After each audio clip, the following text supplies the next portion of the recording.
ସୁଭଦ୍ରା ଯୋଜନାର ଅନେକ ପ୍ରଶ୍ନ ଆଜ୍ଞା ଆଜି ମଧ୍ୟ ମନରେ ଉଙ୍କି ମାରୁଛି। ସେ ପ୍ରଶ୍ନ ଗୁଡ଼ାକ କ'ଣ ମୁଁ ଆପଣମାନଙ୍କୁ ଏଠାରେ ଦେଖାଇ ଦେଉଛି ଯେ ଆଜି ମଧ୍ୟ ଆଜ୍ଞା ଆମର ଅଣ୍ଡର ପ୍ରୋସେସ୍ ଅଛି। ତାର ମାନେ କ'ଣ ଆଉ କେବେ ଟଙ୍କା ମିଳିବ, ଆମର ଟଙ୍କା ମିଳିବା ପୂର୍ବରୁ ଏହା କ'ଣ ଆପ୍ରୁଭ୍ ହେବ, ସେ ବିଷୟରେ ମଧ୍ୟ ଆଜି ମୁଁ ଆପଣମାନଙ୍କୁ ସମସ୍ତଙ୍କୁ ଡିଟେଲ୍ସ କହିବି। ଆଜ୍ଞା ମୁଁ ଆପଣମାନଙ୍କୁ ସମସ୍ତଙ୍କୁ ରିକ୍ୱେଷ୍ଟ କରୁଛି ଯେ ଭିଡ଼ିଓଟିକୁ ଆପଣମାନେ ଆଜିର ଭିଡ଼ିଓଟିକୁ ଖାସ୍ ଆପଣମାନେ ଶେଷ ପର୍ଯ୍ୟନ୍ତ ଦେଖନ୍ତୁ।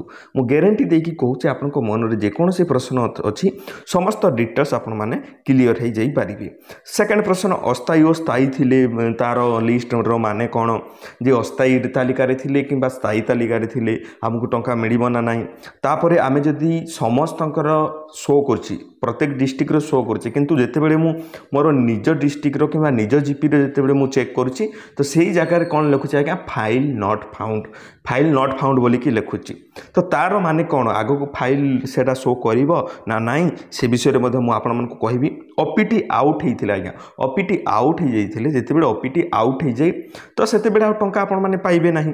ତ ଓପିଟି ଆଉଟ୍ ହେବା ପରେ ଯେଉଁ ଓପିଟି ଇନ୍ କରିଛୁ ଆମେ ଏ ପର୍ଯ୍ୟନ୍ତ ତାହା ସେମିତି ହିଁ ଅଛି, ତା'ର କିଛି ପ୍ରୋଗ୍ରେସ୍ ହେଇନାହିଁ। ତ ତା'ର ମାନେ କ'ଣ, କେମିତି କ'ଣ କରିବ, କେମିତି କଲେ ଟଙ୍କା ମିଳିବ, ଆଉ ଅଣ୍ଡର ପ୍ରୋସେସ୍ ଥିଲେ ଟଙ୍କା ମିଳିବ ନା ନାହିଁ ଆପଣମାନଙ୍କୁ ସମସ୍ତ ଡିଟେଲ୍ସ ଆଜିର ଭିଡ଼ିଓରେ ମୁଁ ଆପଣମାନଙ୍କୁ ଦେବି। ତା ସହିତ MPCI ରିଜେକ୍ଟ ଲିଷ୍ଟରେ ଯଦି ନାମ ଥିବ ଆପଣମାନେ କ'ଣ କରିବେ ସେ ବିଷୟରେ ମଧ୍ୟ କହିବି। ଦେଖନ୍ତୁ, ପ୍ରଦୀପ ଇନଫୋ ବୋଲି ଗୋଟେ ଆମର ଭାଇ ଅଛନ୍ତି, ସେ ଭିଡ଼ିଓ କରନ୍ତି, ସେ ଆମର କଷ୍ଟମର କେୟାରକୁ କଲ୍ କରିଥିଲେ ଆଉ ସମ୍ପୂର୍ଣ୍ଣ ଡିଟେଲ୍ସରେ ସେ ଡିସ୍କସନ୍ କରିଥିଲେ। ଚାଲନ୍ତୁ ସେ ରେକର୍ଡ଼ିଂଟିକୁ ପ୍ରଥମେ ଆମେ ଶୁଣି ନେବା, ତାପରେ ଆପଣମାନଙ୍କୁ ସମସ୍ତଙ୍କୁ ମୁଁ ଆଗକୁ କ'ଣ କରିବେ କହୁଛି। ନମସ୍କାର, ସୁଭଦ୍ରା ହେଲ୍ପଲାଇନ୍କୁ ଆପଣଙ୍କୁ ସ୍ୱାଗତ। ଦୟାକରି ସୁଭଦ୍ରା ସମ୍ବଳିତ ପ୍ରଶ୍ନଟି କୁହନ୍ତୁ। ନମସ୍କାର ମ୍ୟାଡ଼ାମ। ଆଜ୍ଞା କୁହନ୍ତୁ। ମ୍ୟାଡ଼ାମ, ସୁଭଦ୍ରା ଯୋଜନାର ଯେଉଁ ପ୍ରଥମ କିସ୍ତିର ଚତୁର୍ଥ ପର୍ଯ୍ୟାୟଟି ଯେଉଁ 8 ତାରିଖ ଦିନ ଆସିବା ପାଇଁ ଯାଉଛି, ଆଜ୍ଞା ସେଥିରେ କେତେ ଜଣ ହିତାଧିକାରୀଙ୍କୁ ଟଙ୍କା ମିଳିବ? ସମାଜ ଅଛି ଆଜ୍ଞା, କେତେ ଜଣ ହିତାଧିକାରୀଙ୍କୁ ଟଙ୍କାଟି ଆସିବ ସେ ସମସ୍ତଟି ଆଜ୍ଞା ଆମ ପାଖରେ ନାହିଁ। ତାଙ୍କ ଭିତରୁ ଯେଉଁମାନଙ୍କର ଆପ୍ରୁଭ୍ ଶୋ କରୁଥିବ ଆଜ୍ଞା ସେଇମାନେ ହିଁ ପେମେଣ୍ଟଟି ପାଇପାରିବେ। ଆପ୍ରୁଭ୍ ମ୍ୟାଡ଼ାମ, ବର୍ତ୍ତମାନ ତ ଆମେ ଯେତେବେଳେ ଷ୍ଟାଟସ୍ ଚେକ୍ କରୁଛୁ ସେଠି ତ ସେଇ ଅଣ୍ଡର ପ୍ରୋସେସ୍ ହିଁ ଶୋ କରୁଛି, ତ ଆପ୍ରୁଭ୍ ତ କାହାର ବି ଜଣଙ୍କର ଶୋ କରୁନାହିଁ, ତ ଆମେ କେମିତି ଜାଣିବା ଯେ ଆମର ଟଙ୍କା ଆସିବ କି ନାହିଁ? ପେମେଣ୍ଟ ଆସିବାର 24 ଘଣ୍ଟା ପୂର୍ବରୁ ହିଁ ଆଜ୍ଞା ଆପ୍ରୁଭ୍ ଶୋ କରିବ।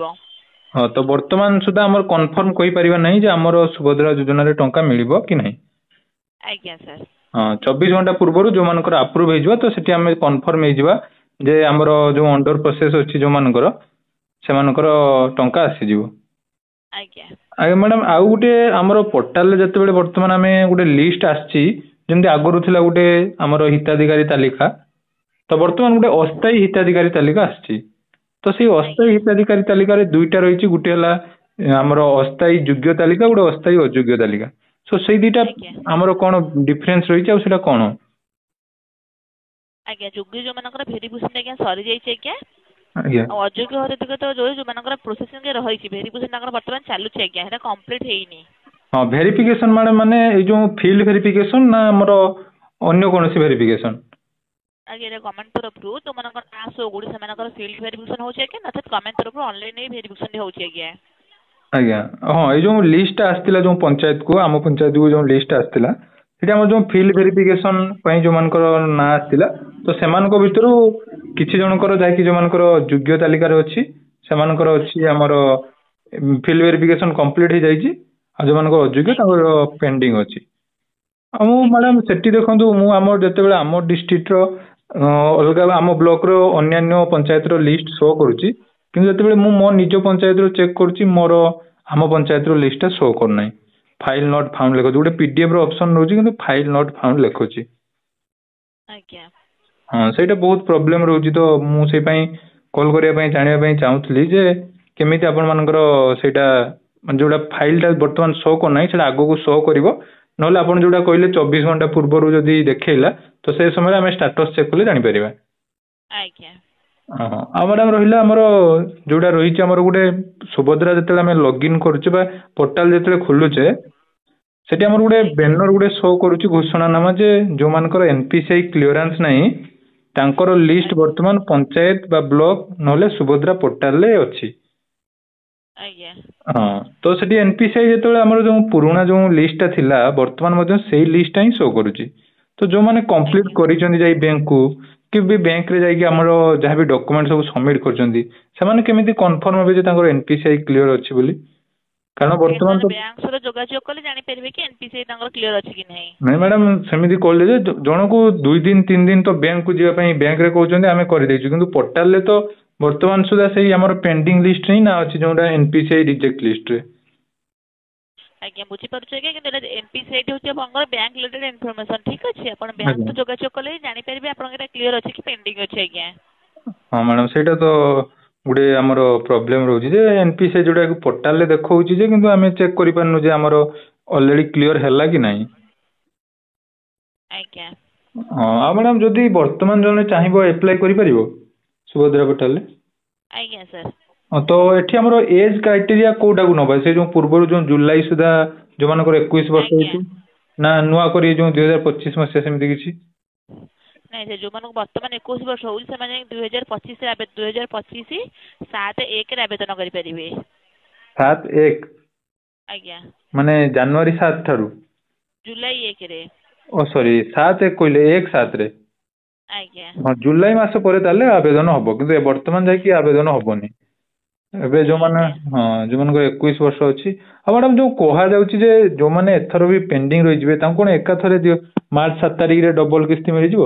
ଏଇଟା କେତେ ଦୂର କୁହାଯାଉଛି ସମ୍ଭବ? ଆଜ୍ଞା ଡବଲ କିସ୍ତିରେ ଆସିବ ବୋଲି, ଆମ ପାଖକୁ କୌଣସି ଅପଡେଟ୍ ହେଇକି ଆସିନି। ଆମ ପାଖକୁ ଅପଡେଟ୍ ଆସିଲେ ଆମେ ଆପଣଙ୍କୁ ଜଣାଇ ପାରିବୁ।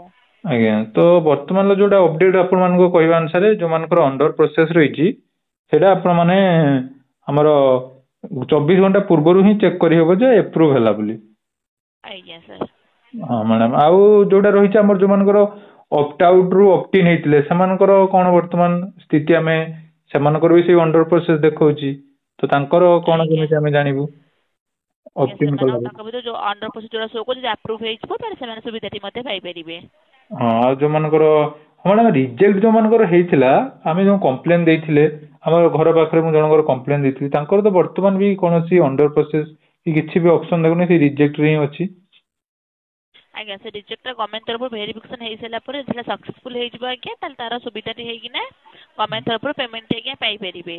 ଆଜ୍ଞା ତ ତା ପାଇଁ କଣ ବର୍ତ୍ତମାନ ତ ଆଉ ଥରେ? ଅଭିଯୋଗ ପୋର୍ଟାଲର ଭେରିଫିକେସନ ଚାଲୁଛି ଆଜ୍ଞା। ହଁ ମୁଁ କହିଲି ଆଉ ଥରେ କଣ ତା ପାଇଁ କମ୍ପ୍ଲେନ ଦବା ପାଇଁ ପଡିବ ନା ହେଇଯିବ? ନାଇଁ ଆଜ୍ଞା ଥରେ ଯେହେତୁ ଅଭିଯୋଗ ଦେଇଛନ୍ତି ତ ନେକ୍ସଟ ଟାଇମ ଅଭିଯୋଗ ଦେବାକୁ ପଡିବନି ଆଜ୍ଞା।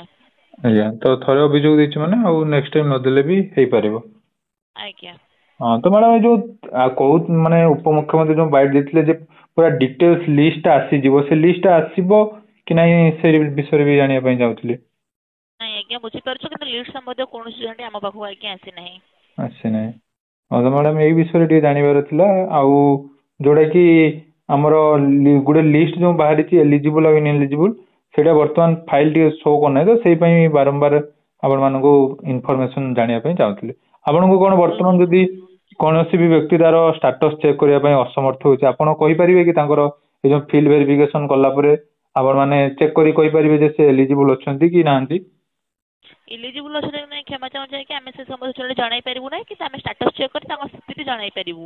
ହଁ ସେଇଟା ତ ଆମେ ମୋବାଇଲରେ ବି ଚେକ୍ କରିପାରୁଛୁ ଯେ, କିନ୍ତୁ ଫିଲ୍ଡ ଆଜ୍ଞା ଆଜ୍ଞା ଭେରିଫିକେସନ ପରେ ଯେହେତୁ ଆମର ପିଡିଏଫ ଟା ଶୋ କରୁନାହିଁ, ତ ସେଇ ପାଇଁ ଟିକେ ଆମର ପ୍ରୋବ୍ଲେମ ରହୁଛି। ସବୁ ଡିଷ୍ଟ୍ରିକ୍ଟ ର ପିଡିଏଫ ଶୋ କରୁନାହିଁ, ଫାଇଲ ନଟ୍ ଫାଉଣ୍ଡ ଦେଖଉଛି। ସେଇ ପାଇଁ ଆମର ଟିକେ ଡାଉଟ ରହୁଥିଲା ଯେ କେମିତି ଆମେ ଚେକ୍ କରିବା। ଆଜ୍ଞା ଆଜ୍ଞା ବୁଝିପାରୁଛୁ, କିନ୍ତୁ କ୍ଷମା ଚାହୁଁଛି ଲିଷ୍ଟ ସମ୍ବନ୍ଧୀୟ କୌଣସି ଡାଟା ଆମ ପାଖକୁ ଆସୁନାହିଁ। ଧନ୍ୟବାଦ ମ୍ୟାଡ଼ାମ। ଦେଖନ୍ତୁ ପ୍ରଥମ ପ୍ରଶ୍ନର ଯଦି ଉତ୍ତର ଦେବା ପାଇଁ ଚାହେଁ ଆଜ୍ଞା, ଯାହା କହିଲି ପ୍ରଦୀପ ବାବୁ ଆପଣମାନେ ସମସ୍ତେ ଶୁଣିଥିବେ, ଆଉ କଷ୍ଟମର କେୟାର ମଧ୍ୟ କ'ଣ କହିଲେ ଆପଣମାନେ ଶୁଣିଥିବେ ଯେ ଅଣ୍ଡର ପ୍ରୋସେସ୍ ଯଦି ଆପଣମାନଙ୍କର ରହୁଛି, ଆପଣମାନଙ୍କର ଯଦି ଅଣ୍ଡର ପ୍ରୋସେସ୍ ରହୁଛି, ଟଙ୍କା ପାଇବା ପୂର୍ବରୁ 24 ଘଣ୍ଟା ପୂର୍ବରୁ କ'ଣ ହୋଇଯିବ ଆଜ୍ଞା, ଯେ ଆପଣଙ୍କର ଏପ୍ରୁଭ୍ ଲେଖିବ। ଅଣ୍ଡର ପ୍ରୋସେସ୍ ଜାଗାରେ କ'ଣ ଲେଖିବ? ଏପ୍ରୁଭ୍ ଲେଖିବ। ଓକେ ବୁଝିଗଲେ ଆଜ୍ଞା। ଅସ୍ଥାୟୀ ଅସ୍ଥାୟୀ ଦେଖନ୍ତୁ, ସ୍ଥାୟୀ ତାଲିକାରେ ଯେଉଁମାନଙ୍କର ଅଛି ସେମାନେ ଅଲରେଡ଼ି ତାଙ୍କର ଫିଲ୍ଡ ଭେରିଫିକେସନ୍ ହୋଇସାରିଛି। ଆଉ ଅସ୍ଥାୟୀ ତାଲିକାରେ ଯାହାର ଅଛି ଆଜ୍ଞା, ତାଙ୍କର ଫିଲ୍ଡ ଭେରିଫିକେସନ୍ ହେଇନାହିଁ କିମ୍ବା ଚାଲିଛି ତାଙ୍କର ଫିଲ୍ଡ ଭେରିଫିକେସନ୍। ଫିଲ୍ଡ ଭେରିଫିକେସନ୍ ମାନେ କ'ଣ ଆଜ୍ଞା? ଆପଣଙ୍କ ଘରକୁ ଯିବେ ଅଙ୍ଗନବାଡ଼ି ଦିଦି, ଆପଣମାନଙ୍କ ପାଖକୁ ଯଦି ଏପର୍ଯ୍ୟନ୍ତ ଯାଇନାହାନ୍ତି, ଆପଣଙ୍କର ଅସ୍ଥାୟୀ ତାଲିକାରେ ନାମ ଅଛି, ତାହେଲେ ଆପଣମାନେ ଯାଇକି ପଚାରନ୍ତୁ, ବୁଝନ୍ତୁ ଯେ ଆମର ଏପର୍ଯ୍ୟନ୍ତ ଫିଲ୍ଡ ଭେରିଫିକେସନ୍ ହେଇନାହିଁ, ସେ ଆଗକୁ ଷ୍ଟେପ୍ ବଢ଼େଇବେ। କିମ୍ବା ଆପଣଙ୍କୁ କଲ୍ ମଧ୍ୟ ଆସିଥିବ, ସେଇଟା ହେଲା ଫିଲ୍ଡ ଭେରିଫିକେସନ୍ ଆଜ୍ଞା। ସେଇ ଫିଲ୍ଡ ଭେରିଫିକେସନ୍ ଯଦି କମ୍ପ୍ଲିଟ୍ ହେଇଛି, ଆପଣଙ୍କର ସ୍ଥାୟୀ ତାଲିକାରେ ଅନ୍ତର୍ଭୁକ୍ତ ହୋଇଯିବ, ଅଣ୍ଡର ପ୍ରୋସେସ୍ରେ ରହିବ।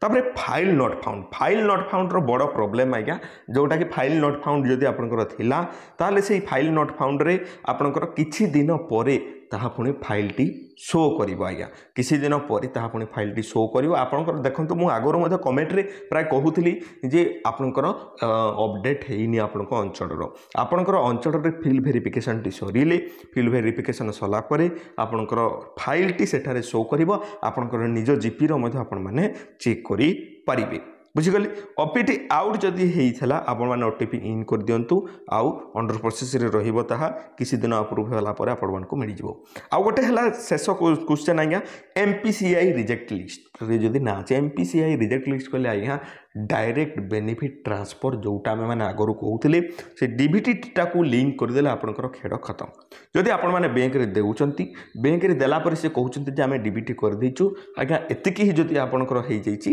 किसी आवश्यकता ना आपण मैंने चेक करंतु देखंतु डीबीटी केमिति चेक करंतु मु वीडियो बनैथिली डिस्क्रिप्शन रे दे देइछि आपण मैंने ताहा देखंतु ताहा आपण मैंने जानि परिबे आउ डीबीटी जदि आपणकर ठीक ठाक अछि आज्ञा आपनको आ किछि करबाको पड़िबो नाही आपण मैंने आराम से सेही टंका पाइबे आउ किसी भी आपको करने को पड़ो ना मुझे आशा करछि आपण माने बुझी पारिथिबे आ कमेंट सेक्शन आपन माने जणांतु आपन मन में आहुरी कौन जदि प्रश्न अच्छी मु तार मध्य समाधान नहीं आसबि निजे मु समय बाहर करके कस्टमर केयर को कॉल करके पचारिकी बुझिकी आपको जनइबी निहाती भाବରେ मु आशा करछि आपण माने बुझी पारिथिबे वीडियोटी जदि भल लागिला लाइक टे करंतु आम चैनल को सब्सक्राइब मध्य करंतु एही परि वीडियो गुडाक देखिबा पई।